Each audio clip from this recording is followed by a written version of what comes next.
जय हरी शेतकरी मित्रांनो, पुण्यश्लोक अहिल्यादेवी होळकर कर्जमुक्ती योजना 2026 या योजनेमध्ये एक महत्त्वाची अट होती की जे शेतकरी इन्कम टॅक्स भरतात या शेतकऱ्यांना कर्जमाफीचा लाभ मिळणार नाही।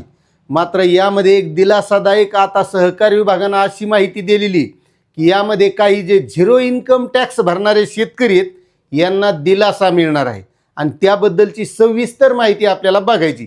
कारण बऱ्याच शेतकऱ्याचं काय होतंय, या पीक कर्जा व्यतिरिक्त दुसरं कोणतंही कर्ज घ्यायचं आणि बँकेमध्ये गेलं, जवळपास नॅशनलाइज बँकेत या गोष्टी घडतात की तुम्ही IT रिटर्न इन्कम टॅक्स केलेला आहे का, तुमचं 3 वर्षाचं इन्कम टॅक्स आणा, त्याच्यानंतर तुम्हाला कर्ज देऊ। शेतकरी CA कडे जातात, 3 वर्षाचा IT रिटर्न इन्कम टॅक्स भरलेलं फाईल घेऊन येतात आणि कर्ज मिळवतात।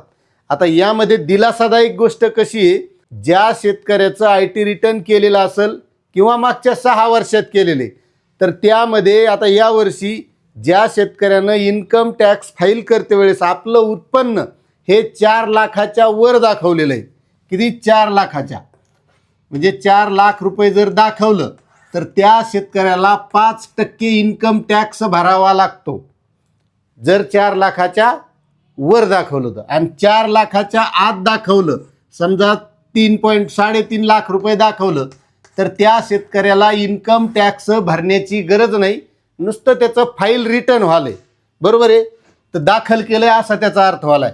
म्हणजे या शेतकऱ्यांना झिरो इन्कम टॅक्स म्हणायचं आणि हे इन्कम टॅक्स भरणारा शेतकरी।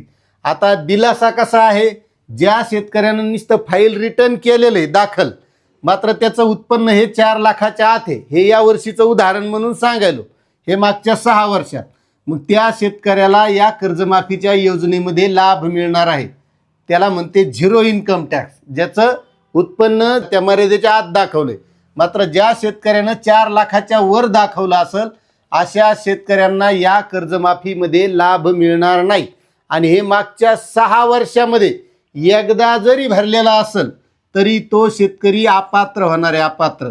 मात्र जे शेतकरी आहेत की ज्याचं उत्पन्न 4 लाखाच्या आत दाखवलंय, म्हणजे उत्पन्न मर्यादेच्या आत, ते शेतकरी पात्र होणार आहेत, त्यांचं कर्जमाफीमध्ये नाव येणार आहे। असा महत्त्वाचा मोठा दिलासा या इन्कम टॅक्स भरणाऱ्या शेतकऱ्यांना सहकार विभागाने दिलेला आहे। त्यामुळे या शेतकऱ्यांचा कर्जमाफी मिळण्याचा मार्ग मोकळा झालेला आहे। अशी ही महत्त्वाची अपडेट होती। आपल्याला कशी वाटली नक्कीच कमेंट करा आणि आपली माहिती आवडत असेल तर चॅनलला सबस्क्राईब करा। धन्यवाद।